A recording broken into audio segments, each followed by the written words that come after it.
Hello everyone, welcome back to my channel. दोस्तों, आप सभी जानते हैं कि त्रिस्तरीय पंचायत चुनाव की तैयारियां चल रही हैं, प्रशिक्षण हो रहे हैं। ऐसे में कुछ बातें हैं जो हमें जानना चाहिए। दोस्तों, मतदान के पश्चात संग्रह केंद्र पर जब आप मतदान कराने के बाद संग्रह केंद्र पर पहुंचेंगे तो वहां पर आपको कौन कौन सी चीज़ें खुले लिफाफे में जमा करनी होंगी, कौन कौन सी चीज़ें आपको सील्ड लिफाफे में जमा करनी होंगी, कौन कौन से आवश्यक प्रपत्र तैयार करने हैं और कितनी प्रतियों में।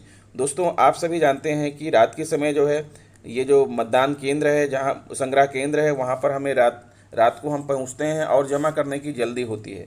ऐसे में अगर हमारे सारे प्रपत्र पूर्ण हैं और हमें पहले से समुचित जानकारी है तो हम आसानी से जो है अपना सामग्री जो है जमा करने में सफल हो जाते हैं।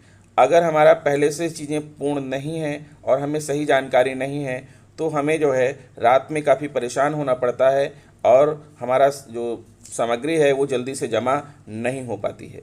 तो दोस्तों, हमें इसके बारे में पहले से भलीभांति परिचित हो जाना चाहिए। तो आइए हम आपको इस वीडियो में बताते हैं कि कौन कौन सी चीज़ें हैं, कैसे तैयार करेंगे और कैसे उसे हम जमा करेंगे। अगर आप मेरे चैनल पर नए हैं या चैनल को अभी तक आपने सब्सक्राइब नहीं किया है तो प्लीज़ उसे सब्सक्राइब कर लीजिए ताकि आपको समय समय पर सही नोटिफिकेशन प्राप्त होता रहे। तो आइए दोस्तों, हम आपको दिखाते हैं। तो दोस्तों, आपको बताना चाहूँगा कि मतदान के पश्चात जो हमारी तैयारी शुरू होती है वो यहीं से शुरू होती है, मतपत्र लेखा से। तो आइए हम यहीं से देख लेते हैं कि कौन कौन से कागजात हमें तैयार करने होंगे, कौन सा कागजात सील बंद होगा, कौन सा जो है खुला रखेंगे। इन सभी चीज़ों के बारे में आपको जानकारी हम देने वाले हैं। तो सबसे पहले तो है मतपत्र लेखा तैयार करना। ग्राम पंचायत के सदस्यों, क्षेत्र पंचायत के सदस्यों तथा जिला पंचायत के सदस्यों के निर्वाचन के लिए आपको वार्डवार मतपत्र दिए जाएंगे। उदाहरण के लिए, यदि आपके मतदान स्थल से ग्राम पंचायत के 9 वार्ड संबद्ध हैं तो आपको प्रत्येक वार्ड के लिए मतपत्रों की अलग अलग गड्डियां दी जाएंगी। इसी प्रकार क्षेत्र पंचायत के सदस्यों एवं जिला पंचायत के सदस्यों के मामले में भी मतपत्रों की अलग अलग गड्डियां आपको दी जाएंगी। मतदान के पश्चात प्रत्येक निर्वाचन क्षेत्र के लिए आपको निर्धारित प्रारूप में अलग अलग मतपत्र लेखा परिशिष्ट सत्रह तैयार करना होगा। ध्यान दीजिएगा दोस्तों, यहाँ पर आपको अलग अलग मतपत्र लेखा आपको तैयार करना है, यानी अलग अलग पद के लिए अलग अलग मतपत्र तैयार करना है। लेकिन कितनी प्रतियों में तैयार करना है, तो दोस्तों आप जान लीजिए कि एक प्रति तो आपका जो है मतपेटिका में जो है बांधी जाती है और एक प्रति जो है वहाँ पर जमा होती है। तो कम से कम आप 3 प्रतियों में इनको आप तैयार करिएगा तो आपके लिए ज़्यादा उचित रहेगा। हर प्रकार के पद के लिए 3 प्रतियों में आप जो है 3-3 प्रतियों में मतपत्र लेखा तैयार कीजिएगा। क्रमांक 1 में आपको संबंधित निर्वाचन के लिए प्राप्त कुल मतपत्रों की संख्या लिखनी है। क्रमांक के कॉलम में आप 50-50 या 20-20 की गड्डियां जैसी भी स्थित हों में प्राप्त मतपत्रों के प्रथम व अंतिम क्रमांक लिखते हुए सामने कुल संख्या लिख दें। फिर सभी का योग कुल संख्या के कॉलम में नीचे लिख दें। क्रमांक 2 में आपको उपयोग में न लाए गए मतपत्रों की संख्या लिखनी है। यहाँ आप इन मतपत्रों की संख्या लिखें जो मतदान समाप्ति के बाद आपके पास शेष रहे हों, चाहे उनके पृष्ठभाग पर सुविधा क्रमशील लगी हो या नहीं, और अपने हस्ताक्षर किए हों या नहीं। यह विवरण भी 2 या 3 लाइनों में शेष रहे मतपत्रों के क्रमांक प्रथम व अंतिम दर्शाते हुए तथा सामने संख्या लिखते हुए अंत में कुल संख्या के कॉलम में मतपत्रों की संख्या का योग लिखकर पूर्ण किया जाएगा। क्रमांक 3 में आपको क्रमांक के नीचे कुछ नहीं लिखना है तथा कुल संख्या के नीचे क्रमांक 1 और 2 की कुल संख्या का अंतर लिखना है। क्रमांक 4 में आपको उन मतपत्रों का हिसाब देना है जो कि प्रयोग में तो लाए गए हों, अर्थात क्रमांक 3 में सम्मिलित हैं परंतु मतदाता द्वारा मतपेटी में नहीं डाले गए हों। इसके भाग ग में मुद्रण लेखन की त्रुटि के कारण रद्द किए गए मतपत्र आपको लिखना है तथा भाग ख में निविदत मतपत्र लिखना है। भाग क में उन मतपत्रों की संख्या लिखनी है जो कि मुद्रण लेखन की त्रुटि छोड़कर अन्य कारणों से रद्द किए गए हैं। इसमें मुख्यतः मतदाताओं द्वारा असावधानी बरतने के कारण रद्द किए गए मतपत्र और प्राप्त कर लेने के बाद मत न डालने का निश्चय करने वाले मतदाताओं द्वारा मतपत्र लौटा दिए जाने के कारण रद्द किए गए मतपत्र शामिल हैं। जारी होने के बाद मतदान स्थल में या उसके निकट में पाया गया मतपत्र भी इसी श्रेणी में आता है। क्रमांक 5 में क्रमांक के नीचे कुछ नहीं लिखना है। कुल संख्या के नीचे आपको क्रमांक 3 और 4 का अंतर लिखना है। उदाहरण स्वरूप ऐसे देखिए, जैसे 50 मतपत्रों की गड्डी और 20-20 मतपत्रों की 2 गड्डियां। इस प्रकार यदि किसी ग्राम पंचायत के वार्ड क्रमांक 2 के लिए आपको 90 मतपत्र दिए गए हैं तो क्रमांक 1 में आप निम्नानुसार प्रविष्टि करेंगे। मतदान स्थल के लिए पीठासीन अधिकारी द्वारा प्राप्त किए गए मतपत्रों की संख्या, यानी यहाँ से यहाँ क्रमांक तक 50, यहाँ से यहाँ क्रमांक तक 20, यहाँ से यहाँ क्रमांक तक 20, कुल मिलाकर के हो गए कितने 90। मान लें मतदान समाप्ति के पश्चात आपके पास 31 मतपत्र शेष रहते हैं, तो आप इन मतपत्रों को क्रमांक का क्रम देख लें। क्रमांक 2 में उपयोग में ना लाए गए मतपत्रों की प्रविष्टि निम्नानुसार की जाएगी। उपयोग में ना लाए गए मतपत्रों की संख्या यहाँ से यहाँ क्रमांक तक 12, यहाँ से यहाँ क्रमांक तक 19, यानी कुल मिला के 31 हो गया। फिर ऐसे ही जब क्रमांक 3 में प्रविष्टि निम्नानुसार होगी, प्रयोग में लाए गए मतपत्रों की संख्या 90 माइनस 31 यानी 59, 1 माइनस 2 इक्वल टू 3। क्रमांक 4 में मतदान स्थल पर उपयोग में लाए गए परंतु मतपेटी में नहीं डाले गए मतपत्रों का विवरण दिया जाएगा। मान लीजिए कि मतपत्र क्रमांक 00561 तथा 00572 रद्द किए गए हैं, तो इनमें से एक मतपत्र लेखन की त्रुटि के कारण रद्द किया गया तथा दूसरा लौटाया गया रद्द किया गया की श्रेणी में है, तो यह मानने पर कि एक और मतपत्र निवदत्त हुआ। अब क्रमांक 4 की प्रविष्टियां निम्नानुसार होंगी। उपयोग में लाए गए किंतु मतपेटी में नहीं डाले गए मतपत्र, रद्द किए गए मतपत्र क्रमांकीय संख्या इतनी, एक निविदत मतपत्र क्रमांकीय संख्या 1, मुद्रण लेखन की त्रुटि के कारण रद्द किए गए मतपत्र क्रमांकीय संख्या 1, कुल हो गया 3। अतः क्रमांक 2 में प्रविष्टि निम्नानुसार होगी। मतपेटी में डाले गए मतपत्रों की संख्या 3 माइनस 4 बराबर 5, यानी 59 माइनस 3 इक्वल टू 56। मतपत्र लेखा भाग 2 मतगणना के समय गणना पर्यवेक्षक द्वारा भरा जाएगा, अतः भाग 2 आप द्वारा नहीं भरा जाएगा। ध्यान दीजिएगा दोस्तों, यहाँ पर मतपत्र लेखा का जो भाग 2 है उसको आपको नहीं भरना है, वो पर्यवेक्षक के द्वारा जो है भरा जाएगा। मतपत्र लेखा का भाग 1 आपको भरना है।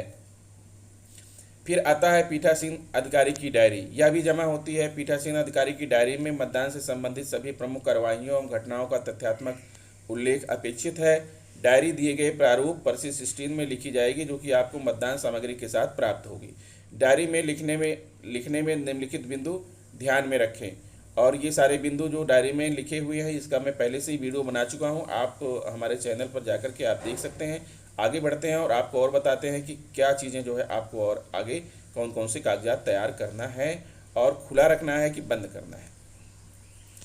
विभिन्न प्रपत्रों को तैयार करना तथा लिफाफों को सील करना। ध्यान दीजिए दोस्तों, पहला है मतदान समापन के बाद मतपेटी सील करना। मतदान समाप्त होते ही सर्वप्रथम मतपेटी की दरार को बंद करें तथा दरार नियंत्रक मुठिया एवं स्थिर मुठिया के छेदों में तार का एक टुकड़ा डालकर सिरों को कसकर कई बार मोड़ें। साथ ही छेद में धागा डालकर सील लगाएं एवं इच्छुक प्रत्याशियों एवं उनके निर्वाचन मतदान अभिकर्ताओं को सील लगाने दें। साथ ही इस संबंध में घोषणा पत्र प्रपत्र 37 परिशिष्ट 18 भरकर हस्ताक्षर किया जाएगा। तो इस प्रकार से जो है आप मतपेटी को सील करेंगे। फिर मतपत्र लेखा तैयार करना। मतपेटी सील करने के पश्चात पहला काम मतपत्र लेखा तैयार करना है। 4 पदों स्थानों का निर्वाचन एक साथ कराए जाने की स्थिति में सभी वार्डों के मतपत्र लेखा वार्डवार तथा प्रधान जिला पंचायत सदस्य एवं क्षेत्र पंचायत सदस्य के मतदान से संबंधित मतपत्र लेखा अलग अलग रखे जाएं। इसी प्रकार एक से अधिक स्थानों पदों के निर्वाचन की स्थिति में भी प्रत्येक पद वार्ड का मतपत्र लेखा अलग अलग रखा जाए। इसके लिए आपको लिफाफे पर्याप्त संख्या में प्रदान किए गए हैं। यह लिफाफा सील बंद ही होंगे। मतपत्र लेखा की एक प्रति लिफाफे में सील बंद किया जाएगा, ध्यान दीजिएगा दोस्तों, तथा मतपत्र लेखा की द्वितीय प्रति संबंधित सील्ड मतपेटी के ऊपर टैग किया जाएगा, बांधा जाएगा। फिर सांविधिक लिफाफों को सीलबंद करना। सांविधिक लिफाफों में निम्नांकित लिफाफे शामिल हैं और इनके महत्व को देखते हुए इन्हें सबसे पहले सीलबंद किया जाए।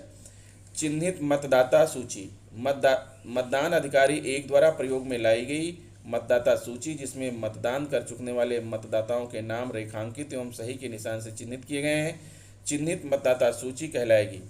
इसे निर्धारित लिफाफे में रखकर सील बंद किया जाएगा। फिर दूसरा है रद्द किए गए मतपत्र। ग्राम पंचायत सदस्य के मामले में वार्डवार ऐसे मतपत्र जिन्हें रद्द किया गया है या जिनका उल्लेख संबंधित वार्डों के मतपत्र लेखा में किया गया है को इस हेतु प्रदत्त लिफाफे में रखकर सील बंद किया जाए। इसी प्रकार प्रधान क्षेत्र पंचायत सदस्य एवं जिला पंचायत सदस्य से संबंधित रद्द किए गए मतपत्रों को अलग अलग ऐसे ही लिफाफों में रखकर उन्हें सीलबंद किया जाए। निविदत मतपत्र एवं उनकी सूची। मतदान के दौरान सदस्यों के मामले में वार्डवार जो निविदत मतपत्र इस हेतु निर्धारित लिफाफे में रखे गए थे उन्हें तथा उनसे संबंधित सूची को इस लिफाफे में रखते हुए इस लिफाफे को सील बंद किया जाए। इसी प्रकार प्रधान क्षेत्र पंचायत सदस्य, जिला पंचायत सदस्य के निर्वाचन से संबंधित निविदित मतपत्रों को भी संबंधित मतपत्रों की सूची के साथ दिए गए लिफाफे में सीलबंद किया जाए। फिर उपयोग में लाए गए मतपत्रों के प्रतिपूर्ण, सदस्यों के मामलों में वार्डवार उपयोग में लाए गए मतपत्रों के प्रतिपूर्ण को एक साथ इस हेतु प्रदत्त लिफाफे में सीलबंद किया जाए। इसी प्रकार प्रधान क्षेत्र पंचायत सदस्य एवं जिला पंचायत सदस्य के निर्वाचन के उपयोग में लाए गए मतपत्रों के प्रतिपूर्ण अलग अलग लिफाफों में सीलबंद किए जाएं। मतदाताओं को जारी न किए गए मतपत्र, सदस्यों के मामले में वार्डवार ऐसे सभी मतपत्र जिनका उपयोग नहीं हुआ है एवं जिनकी संख्या संबंधित मतपत्र लेखा में दर्शाई गई है, उन्हें एक साथ इस हेतु प्रदत्त एक लिफाफे में रखा जाए एवं लिफाफे को सीलबंद किया जाए। इसी प्रकार प्रधान क्षेत्र पंचायत सदस्य एवं जिला पंचायत सदस्य के निर्वाचन से संबंधित बचे हुए मतपत्रों को जो भी मतदाताओं को जारी नहीं किए गए हैं अलग अलग लिफाफे में रखा जाए एवं तदुपरांत उन्हें सीलबंद किया जाए। उपर्युक्त उपखंडिकाओं 1 से 5 में वर्णित सांविधिक लिफाफों पर इच्छुक प्रत्याशी या उसके निर्वाचन मतदान अभिकर्ता भी यदि अपनी सील लगाना चाहें तो उन्हें सील लगाने दें। इन लिफाफों को सील करने के पूर्व गोंद या लेई से अच्छी तरह चिपकाकर बंद किया जाए एवं तत्पश्चात उन पर प्रदत्त की गई पीतल मुहर से चपड़े की सील लगाई जाए। तो समझ गए दोस्तों कौन कौन सी चीज़ें सील करनी है हमें। फिर सभी सांविधिक लिफाफों को एक साथ सीलबंद करना। उपर्युक्त सभी सांविधिक लिफाफे को पदवार अलग अलग एकत्र करते हुए इस हेतु प्रदत्त बड़ी सीट में लपेटें एवं सीट को किनारों पर चिपकाकर एवं सुतली से चारों ओर लपेटकर सील बंद करें। फिर अब बात आती है दोस्तों सांविधिक लिफाफों को सीलबंद करने के उपरांत निम्नांकित विधि से लिफाफे कागजात अलग अलग लिफाफों में रखते हुए उन सबको एक विधिक लिफाफे में रखें। इनको आपको सील नहीं करना है दोस्तों।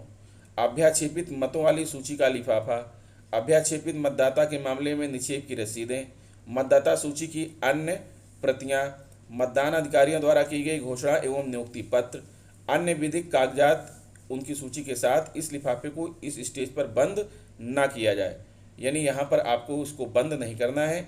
उपर्युक्त कार्यवाही फुर्ती के साथ लगभग 1 घंटे के भीतर पूर्ण करने का प्रयास करें। चूँकि आपके मतदान स्थल पर मतगणना नहीं की जानी है, अतः मतपत्र लेखाओं से संबंधित लिफाफे तथा पीठासीन अधिकारी की डायरी वाला लिफाफा जमा करें। विधिक कागजातों को रखना, आपको जो बड़े लिफाफे दिए गए हैं उनमें आप मतदान संबंधी निम्नांकित विविध कागजात भी रखें। मतदान अभिकर्ताओं की घोषणाएं एवं उनके नियुक्ति पत्र, अन्य कोई कागजात या लिफाफे। उपर्युक्त सामग्री रखने के उपरांत इस लिफाफे को गोंद या लेई से चिपकाकर बंद कर दें। इस प्रकार विभिन्न कागजातों एवं लिफाफों को सीलबंद करने के बाद सांविधिक लिफाफों के बंडल, मतपत्रों के बंडल सीलबंद करने हेतु दी गई खाली थैली में रखें। मतदान प्रक्रिया के लिए जो भी सामग्री दी गई थी उसे दूसरे थैले में रखें। उक्तानुसार कार्यवाही पूर्ण करने के उपरांत आप उसे निर्धारित वाहन द्वारा मतदान स्थल से वापस करने की तैयारी करें। किसी कारणवश यदि वाहन पहुंचने में देरी हो जाए तो वहां से आप कहीं न जाएं और वहीं पर प्रतीक्षा करें। विकासखंड मुख्यालय पर पहुंचकर तत्काल सीलबंद मतपेटी, मतपत्र लेखा, पीठासीन अधिकारी की डायरी तथा सांविधिक लिफाफों व अन्य लिफाफों के पैकेट निर्धारित काउंटर पर जमा करके रसीद प्राप्त कर लें। खाली मतपेटी तथा अन्य निर्वाचन सामग्री को निर्धारित काउंटर पर जमा करके रसीद प्राप्त करें। तदुपरांत मतदान अधिकारियों को निर्वाचन ड्यूटी प्रमाण पत्र परिशिष्ट 20 जारी करें और स्वयं निर्वाचन अधिकारी सहायक निर्वाचन अधिकारी से अनुमति लेकर ही कार्य मुक्त हों। तो ये रहा दोस्तों मतदान के पश्चात की टोटल तैयारी और कैसे आप कहाँ पर क्या जमा करेंगे। आशा करता हूँ कि वीडियो आपको अच्छी लगी होगी। अगर वीडियो अच्छी लगी है तो प्लीज़ मेरे चैनल को सब्सक्राइब कर लीजिए, बेल आइकन को प्रेस कर दीजिए। मिलेंगे आपसे नेक्स्ट वीडियो में।